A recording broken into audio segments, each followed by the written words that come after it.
The night was cold, silent, and darker than usual. John, a simple man living alone at the edge of the colony settlement, sat by the dim fire in his small wooden cabin. The wind howled outside, pressing against the old wooden walls, and the trees groaned as if warning of something unseen. He was about to put out the last log and go to bed when he heard it. A sound, soft, weak, almost lost in the storm. At first he thought it was just the wind playing tricks, but then it came again. A cry, not loud, but desperate.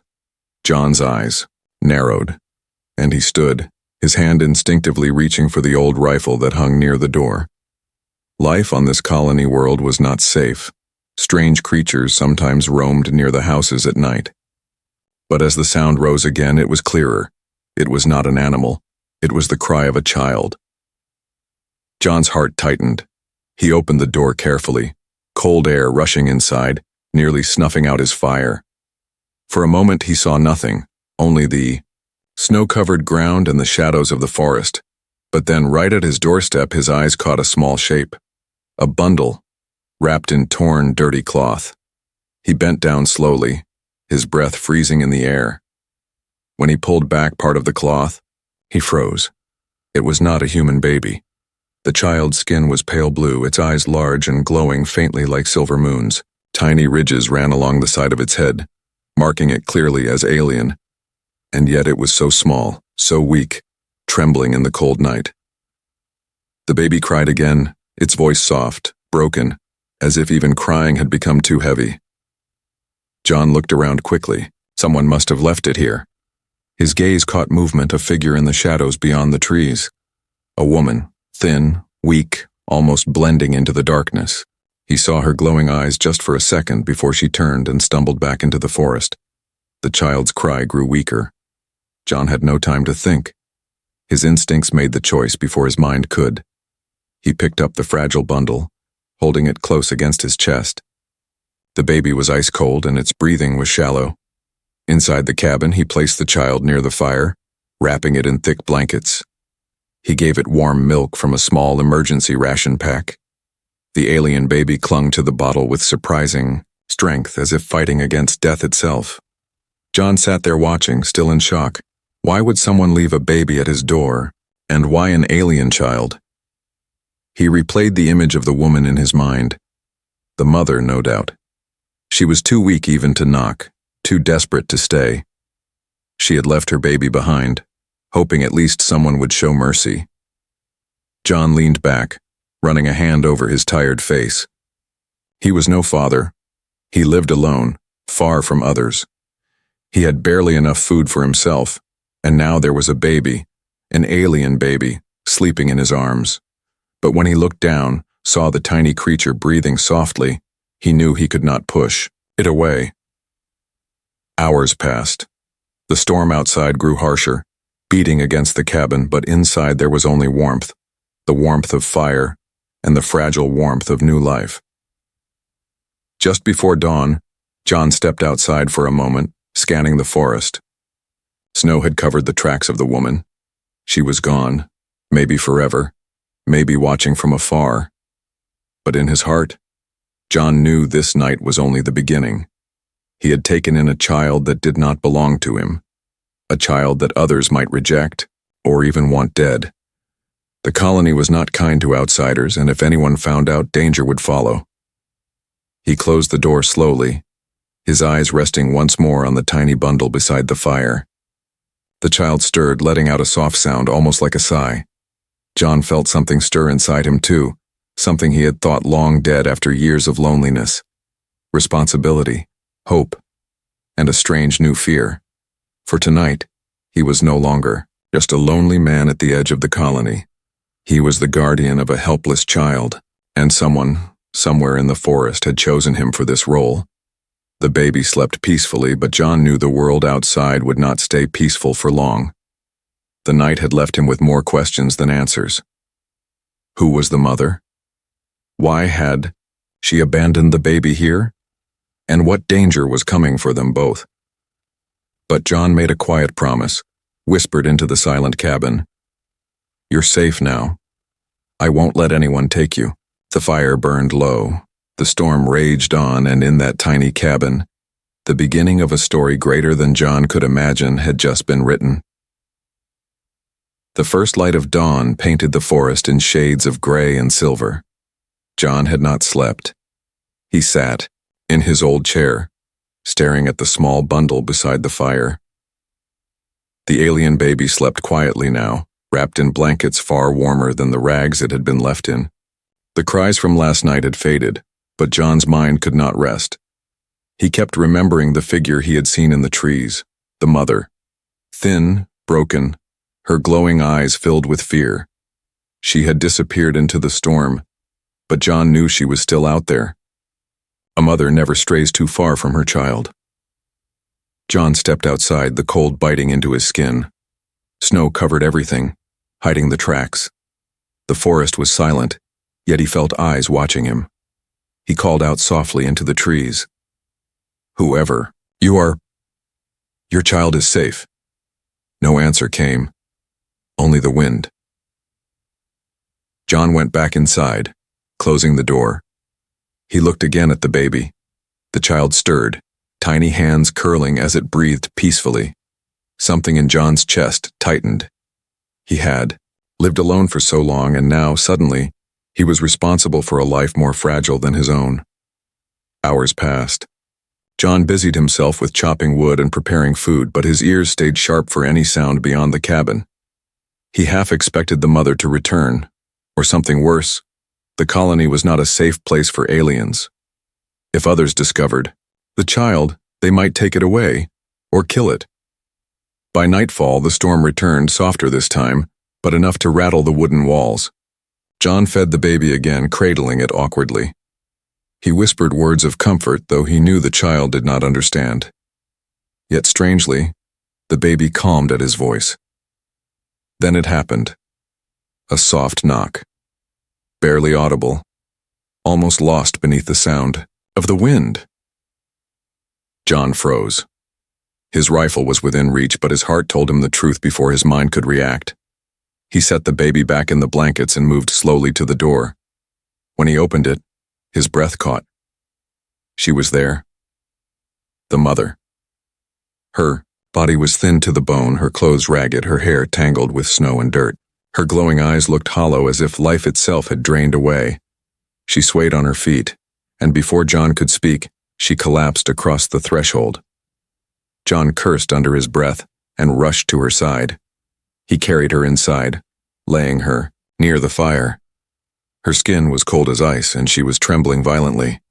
He fetched a blanket covering her, then brought water to her lips. For a moment he thought she might not wake at all. But then, her eyelids fluttered. She stared at him, confusion and fear twisting in her gaze. Her first instinct was to search for the child. Her weak hands moved until they touched the small bundle. Relief spread across her face when she felt the baby's warmth. John spoke gently. "The baby's safe, you don't have to run anymore." Her lips parted, but her voice was broken like wind scraping through dry leaves. "You kept her alive?" John nodded. "She's alive. She's strong. I couldn't leave her out." There, the mother's eyes filled with tears, but she quickly turned her face away, ashamed. She tried to sit up, but her body betrayed her, leaving her weak and trembling. John steadied her with a hand, but she recoiled at his touch. "Why?" she whispered harshly. "Why help us? Humans never help." John did not answer right away. He poured her a cup of warm broth and held it out. She stared at it suspiciously, but when the baby stirred and whimpered, she accepted. Her hands shook as she drank.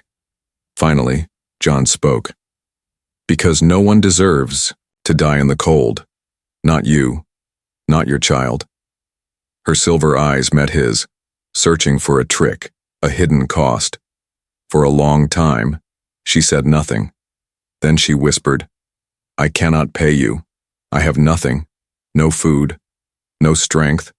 If you keep her, I will serve you. I can clean, work, anything. Just let her live." John's jaw tightened. "I don't want payment. I'm not keeping her like a trade." But the mother shook her head stubbornly, as if she could not believe him. To her, kindness was something that always came with a price. The baby made a small sound, wriggling in the blankets. The mother reached out, touching her child's cheek, her whole body trembling with both love and guilt. Her tears fell silently as she whispered in her own alien tongue, words John could not understand. John watched quietly. He had seen many things in his life, but nothing like this. This fragile bond between mother and child, held together by desperation. Finally, she looked back at him. Her eyes were red with tears, her voice barely above a whisper. "If you turn us away, she will die. If you hand us to the colony, they will kill us. Only you can decide." The fire crackled, filling the silence between them.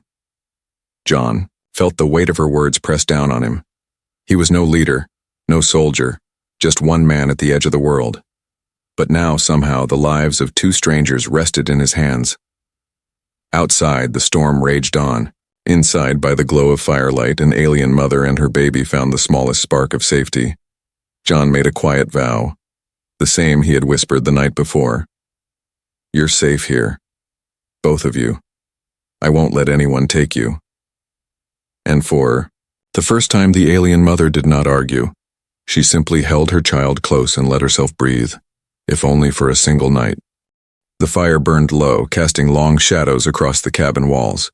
The alien mother sat close to the flames, holding her baby tight against her chest. Her silver eyes never left John, as if she expected him to change suddenly, to turn cruel, to demand something she could not give. John pretended not to notice her sharp gaze. He busied himself with simple tasks, chopping wood, checking his traps, preparing food. But he could feel her fear pressing against him like a weight. The baby slept peacefully, tiny breaths rising and falling against the mother's chest. Every time the child stirred, the mother would tighten her hold, whispering words in her alien tongue. John couldn't understand the language, but he understood the meaning. Stay alive. Stay with me. When John placed a bowl of food on the table, the woman's eyes followed him. Her lips pressed into a hard line. She did not move. "You need to eat," John said softly. She shook her head. "It is for her. For my child." John frowned. "The baby can't eat this yet. You need strength if you want to keep her alive." Her hand trembled as she lowered her gaze to the bowl. Slowly, with hesitation, she reached out. But before taking a bite, her voice cracked. "Why?" she whispered. "Why are you giving this to me? What do you want in return?" John leaned back in his chair, staring at her. Her question stung more than he expected. He realized she truly believed every kindness must be bought. "I don't want anything," he said firmly. "I help because it's the right thing to do." But she did not look convinced, her eyes narrowed with suspicion. "Humans never give freely. Everything has a price, if not now, later. You will ask." John shook his head. "No, I won't." She stared at him for a long moment, as if trying to see through his skin into his soul. Then slowly she whispered, words that chilled the room. "Take me." John blinked. "What?" The mother's voice was heavy, broken. "Take me. My body, my work, my life. Use me however you wish. Just keep my child safe." The silence that followed was heavier than the storm outside. John's stomach twisted. He had seen people desperate before, but never so broken that they offered themselves like property. "I don't want that," John said sharply, standing from his chair. "I told you, I don't need payment." But she shook her head violently, clutching the baby closer. "I cannot believe you. No one helps without reason. If you don't take me, if you don't make me useful, then one day you will throw us out, and she will die." Her words were raw, full of both anger and despair. John stepped closer, lowering his voice. "Listen to me. I don't want to own you. I don't want to hurt you. You don't need to give me anything. Just stay alive. Raise your child, that's all." Her silver eyes flickered with conflict. She wanted to believe him, but years of cruelty had left scars deeper than any wound. The baby began to fuss, sensing the tension. The mother rocked her gently, whispering again in her alien tongue. Tears slid down her cheeks as she pressed her forehead to the child's. John sighed and turned away, giving her space. He could feel her pain, but he couldn't erase it in a single night. Trust, he knew, was not built with words. It was built with time. Later, as the storm outside calmed, John stepped out to check his traps. The forest was quiet, but unease lingered in his chest. Something told him the woman was hiding more than just fear. She carried secrets, and secrets had a way of drawing danger. When he returned, she was still awake, sitting near the fire. Her baby slept soundly, wrapped in blankets. She stared into the flames, her voice low, almost to herself. "You should not help us," she said. "If the colony finds out, they will punish you too." John dropped his pack, brushing snow from his shoulders. "Then we won't tell them." Her eyes flashed with worry. "They always find out. Always. And when they do, you will regret it." John met her gaze steadily. "I've already made my choice. You and your child are safe here, no matter the cost." For the first time, her expression softened, not with trust, but with confusion. As if his words didn't fit into the world, she knew. That night, as John lay in his bed, he heard her soft voice across the room. She thought he was asleep, but he wasn't. "If you truly mean it," she whispered to the fire, "then maybe the stars sent us to the right door." Her baby stirred, letting out a soft sound. She hushed the child, kissing its small forehead. John closed his eyes, his heart heavy with both fear and hope. The bargain had been spoken, not with papers or coins, but with desperation and broken trust. She believed she had nothing left but her body to offer. John believed kindness needed no bargain. Only time would show which truth would win. And outside, in the darkness beyond the cabin, other eyes were watching. The days grew colder, and John's small cabin felt smaller with 3 lives inside it. The fire burned almost constantly, but wood ran low. Food was even worse. John had only stored enough rations to last himself through the harsh season, not for a mother and a baby too. The alien mother, whose name John still did not know, ate very little. She always pushed her share toward her child, surviving on almost nothing. Her cheeks grew hollow, her body weaker by the day. One evening, John placed a bowl of stew in front of her. She shook her head and slid it back. "For her," she whispered. John's brows furrowed. "The baby doesn't eat this. You do." Her eyes hardened, though her voice cracked. "If I eat, she starves tomorrow. If she eats, maybe we see another sunrise." John pressed the bowl back toward her, his voice firm. "If you die, what then? Do you want her to grow without you?" The woman froze, her silver eyes glistening. Slowly, with trembling hands, she lifted the bowl and ate. Not because she trusted John's words, but because she had no strength left to argue. That night, as the baby slept between them, John stared into the fire. His supplies would not last. He would have to risk the forest. At dawn, John slung his rifle over his shoulder and checked his traps. The woman clutched her baby, her eyes tense. "Danger," she warned in a hushed voice. "The hunters come when food is scarce." "Hunters?" John asked. She nodded, her voice low, almost trembling. "Beasts. They smell weakness. They follow the starving." John studied her pale face.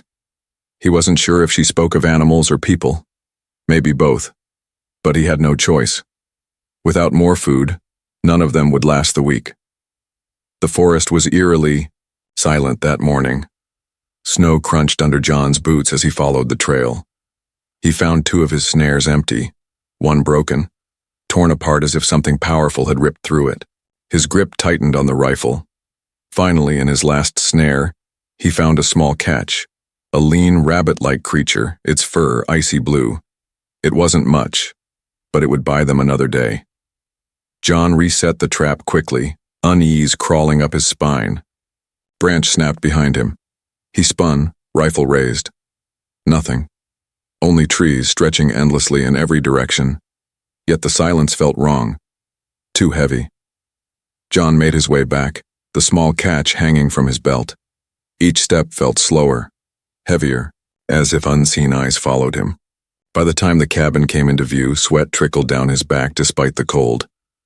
Inside, the mother was rocking her child, humming in her strange tongue. But her eyes darted to John's empty hands, then to the single small catch. Her lips pressed into a line of quiet despair. "It will not be enough," she whispered. "I'll go again tomorrow," John said, forcing strength into his voice. "We'll manage." But that night, as the wind howled outside, strange sounds joined the storm. Low growls, heavy steps circling the cabin. The baby stirred restlessly, sensing the danger. The mother's eyes widened. "Hunters," she whispered, clutching the child. John grabbed his rifle and moved to the door, heart pounding. He opened it just enough to look outside. Shadows moved between the trees, large and swift. Their eyes glowed faintly in the dark, reflecting the firelight. He closed the door quickly and bolted it. The sound of scratching followed, claws dragging across the wood. The baby cried. The mother pressed the child against her chest, whispering prayers in her alien tongue.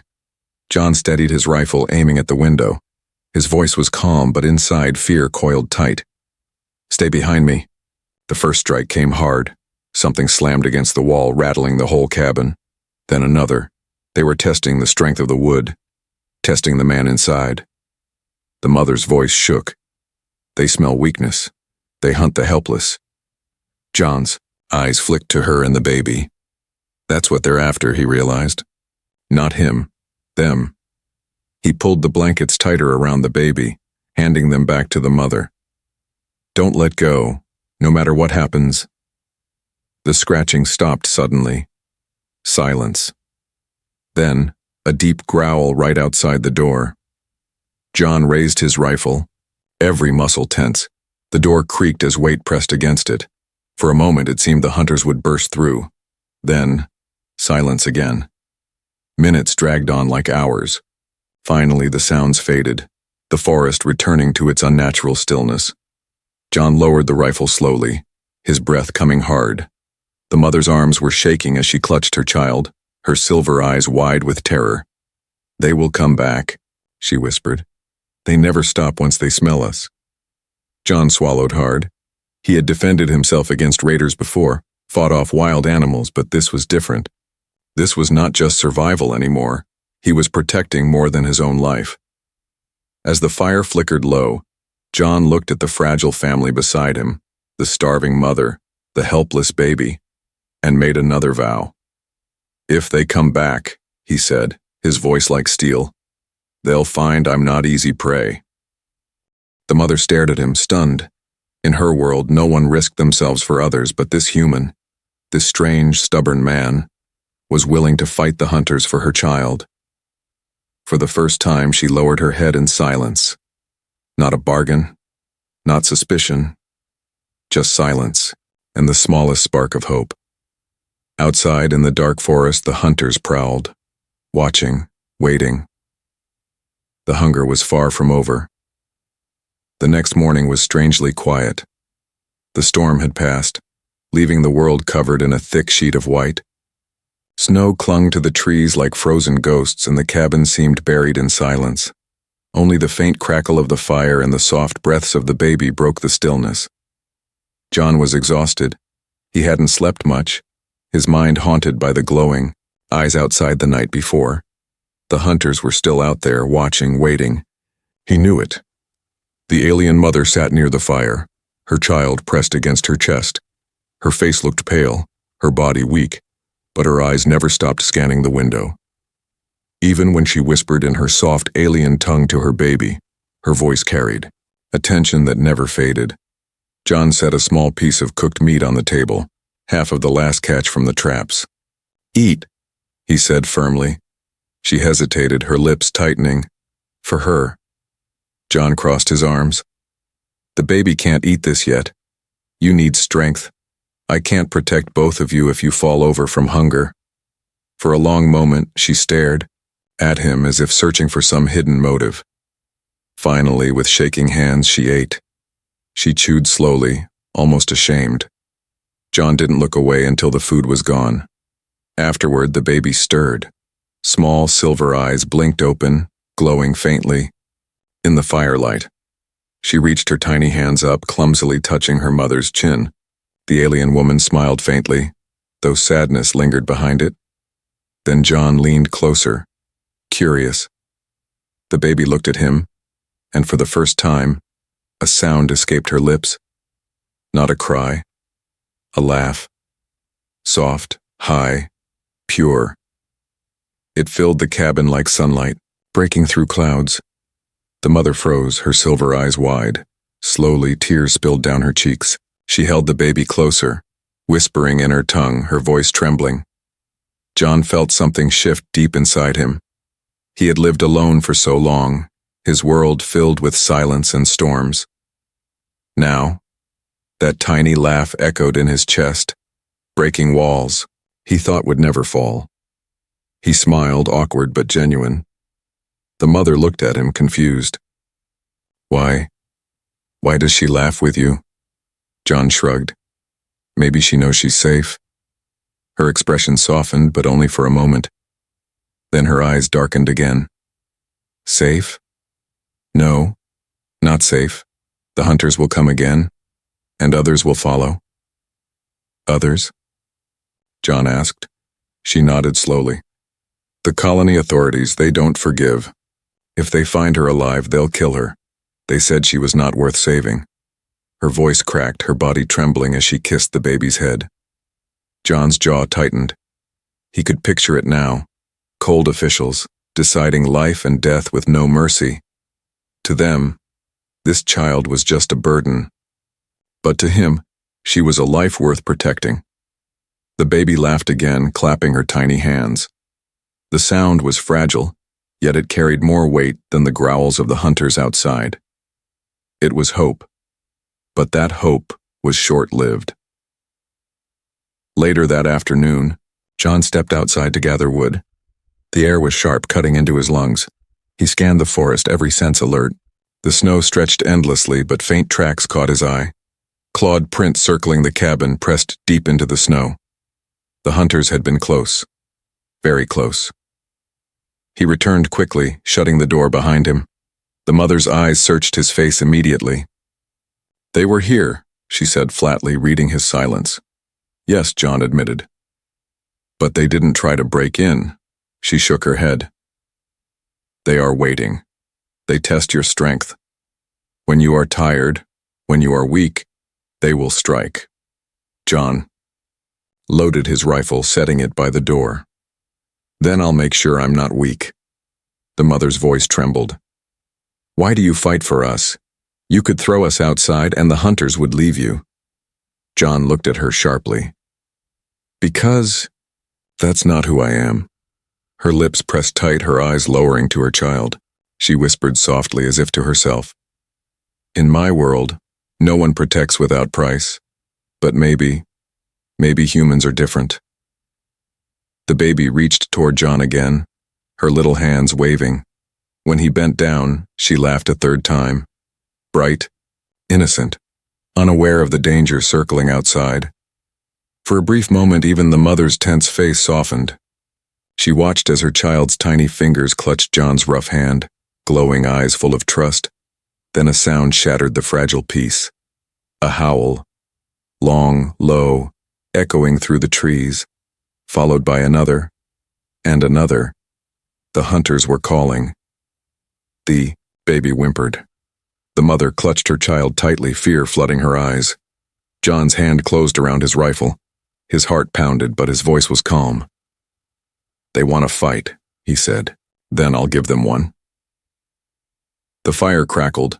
The cabin walls groaned under the weight of the storm, and the baby's small laugh lingered in the air, like a promise that not all was lost. But outside, in the frozen woods, the hunt had truly begun. The howls grew louder that night. They echoed through the frozen forest, circling the cabin like a noose tightening around its prey. John sat by the door, rifle across his lap, his ears sharp to every sound. His eyes were tired but hard, glowing with a determination he hadn't felt in years. The alien mother clutched her baby close in the corner. Her body trembled, though she tried to hide it. Every growl from outside made her press the child tighter against her chest. The baby whimpered, sensing the fear in her mother's heart. John finally spoke, his voice calm and steady. They want us afraid. If we panic, we lose. If we stand, we live. The mother looked at him with disbelief. You cannot fight them, all. They are many. They do not stop. John checked his rifle, sliding a hand along the old metal. Maybe. But I've fought worse odds before. If I fall, I'll fall standing between them and you. Her silver eyes widened. Why? Why risk your life for us? We are not your kind. John met her gaze. His voice was rough, almost a growl. Because no one else will. The cabin shook as something slammed against the wall. The mother gasped, clutching her child. John stood, moving to the window. He caught a glimpse of glowing eyes in the dark, moving swiftly among the trees. Shadows circled, low to the ground, fast, deadly. He took a breath. Then he opened the door. The icy wind rushed in, carrying with it the smell of snow and blood. The mother cried out, "No!" But John stepped outside, rifle raised, boots crunching against the frozen ground. He stood tall against the night, his breath steaming in the air. The forest answered with silence. The glowing eyes watched him from the shadows. Then a shape moved, huge, low, fur bristling, jaws lined with sharp teeth. One of the hunters crept forward, snarling. John raised the rifle and fired. The crack of the shot split the night. The beast fell with a heavy thud, blood steaming against the snow. The forest erupted in howls. The rest charged. John fired again, dropping another. He moved quickly, reloading, his breath sharp, his hand steady. But there were too many. Shadows darted between trees, their claws scraping against the frozen earth. The mother cried from the doorway, "Come back inside." John shook his head, his voice fierce. "If I let them surround us, we all die. I hold them here." The first beast leaped. John fired, rolling aside as claws tore through the snow where he had stood. Another lunged, jaws snapping. He swung his rifle like a club, smashing it across the creature's face, then fired point blank. The beast dropped, lifeless. Blood stained the snow, but still they came. 3, 4. Their glowing eyes burned with hunger. John's chest heaved, his arms heavy, but he stood his ground. "Not one step closer," he growled. The mother could only watch, tears streaming down her face. No one had ever stood for her like this. No one had ever risked everything to keep her child alive. She whispered broken words in her alien tongue, prayers mixed with disbelief. One of the hunters tried to flank John, rushing toward the cabin door. The mother screamed. John spun, firing just in time. The beast collapsed inches from the threshold. The hunters hesitated. Their howls grew softer, more cautious. They circled, testing him, but no longer rushing. Blood of their kind stained the snow, and the humans still stood, unbroken. John's voice cut through the night. "Come on then, try me again, I'm not afraid." For a long moment silence held the forest. The glowing eyes lingered, but one by one they vanished into the shadows. The howls faded, retreating into the distance. John stood in the snow, chest heaving, blood spattered across his coat. His rifle smoked in his hands. Slowly he lowered it, his body trembling from exhaustion. Behind him the cabin door creaked. The mother stood there holding her child. Her silver eyes glistened with tears. She looked at him as if seeing him for the first time, not as a human, not as an outsider, but as something far greater. "You stood," she whispered. "You stood for us." John gave a tired smile. "I told you, no one takes you while I breathe." She stepped closer, her knees shaking, and for the first time she did not flinch from him. She reached out, placing a trembling hand on his arm. Her touch was light, but her meaning was heavy. "You are not like the others," she said softly. "You fight, not for reward, not for gain, but because you choose." The baby stirred in her arms, letting out a soft sound, half whimper, half laugh. The mother kissed her child's forehead, then looked back at John. "We live tonight because of you." John glanced at the dark forest. He knew the danger wasn't gone. The hunters would return. And worse, the colony might discover them. But for now, they were safe. He stepped back into the cabin, closing the door behind them. The fire burned, low, casting warm light across their faces. John sank into his chair, his rifle across his lap, his eyes heavy with exhaustion. The mother sat opposite him, rocking her child. Her gaze softened, her voice quiet but certain. You may not know it, but you have become more than just a man alone in the woods. You are protector now. For her. For me. John didn't answer. He only stared into the fire, the weight of his choice settling heavy on his shoulders. The hunters had learned his strength tonight.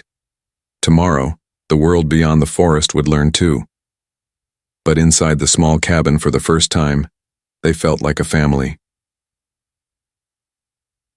The night after the battle felt endless. The hunters had vanished into the forest, their glowing eyes fading with the storm.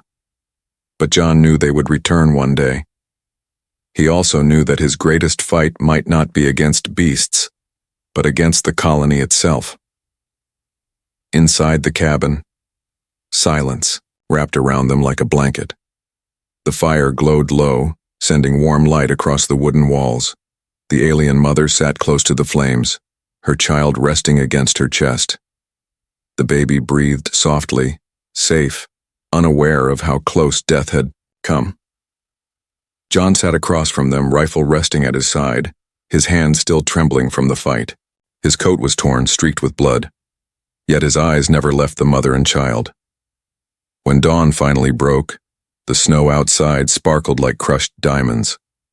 The forest was quiet, but the tension in the air remained. John opened the door, scanning the trees. No glowing eyes, no sounds of claws, only silence. When he came back in, the mother was watching him closely. Her silver eyes were tired but softer than before. She lowered her gaze to the baby, then whispered, "You are alive because of him, little one." John set down his rifle and rubbed his face. "I told you I wouldn't let anyone take you." Her lips trembled. For a long moment she said nothing. Then, slowly, she spoke words he hadn't expected. "We are yours now." John blinked. "What?" The mother held her child tightly as if afraid the world might still steal her away. "On my world, when someone stands for you, when someone saves you with no price, it means they are your family. Blood or not, choice makes the bond. You stood, you bled, you chose us. Now we are yours." John's chest tightened. He had been alone for so long, years spent in silence, with only the forest for company. And now, before him, sat a woman and her child offering him something he thought he would never have again, a family. He tried to find words, but none came. The baby stirred, opening her glowing silver eyes. She reached out her small hands toward him, giggling softly. Her laugh was like sunlight breaking through storm clouds. John leaned forward, letting her tiny fingers wrap around his rough hand.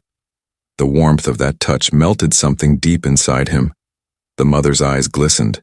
For the first time since he'd met her, she did not look at him with fear or suspicion. She looked at him with trust. "Will you keep us?" she whispered. John's voice was rough, but steady. "Yes, as long as I breathe." Her tears fell silently, but her lips curved into the faintest smile. She bowed her head, pressing her forehead to her child's, whispering words in her alien tongue. Words John didn't understand, but the meaning was clear. Gratitude, relief, love. The fire crackled, filling the silence between them. For the first time, the cabin felt alive, not just with survival, but with belonging. Days passed. The mother grew stronger with food and warmth. She began to help around the cabin, cleaning, mending, even humming soft songs while rocking her child. John found himself listening to her voice, soft but steady, filling the silence he had once hated. The baby grew more playful, laughing often. reaching for John every time he passed. At night, when the wind howled outside, the baby slept between them, warm and safe. But the danger had not vanished. John knew the colony might one day discover them. He knew the hunters would return. Yet he no longer felt the crushing weight of solitude. He was no longer one man against the world. He was protector of something greater. One evening, as the stars burned bright above the frozen forest, the mother sat by the fire, her child asleep in her arms. She looked at John, her silver eyes glowing softly. "You were alone before us," she said quietly. "Now you are not." John nodded, his voice low. "And I'll never be again." For the first time in years, he felt peace, not because the world was safe, but because his heart was no longer empty. The mother leaned her head against the wall, closing her eyes. "Then we are home." John stared at the small family before him, the fragile alien mother, the laughing child, and something inside him settled. He realized he had not just saved them, they had saved him too. The storm outside whispered across the trees, but inside the cabin, warmth filled the air. A man once alone now had a family. A child once abandoned now had a father. And a mother once hopeless now had a reason to live. The fire glowed bright, and under alien skies a new family was born.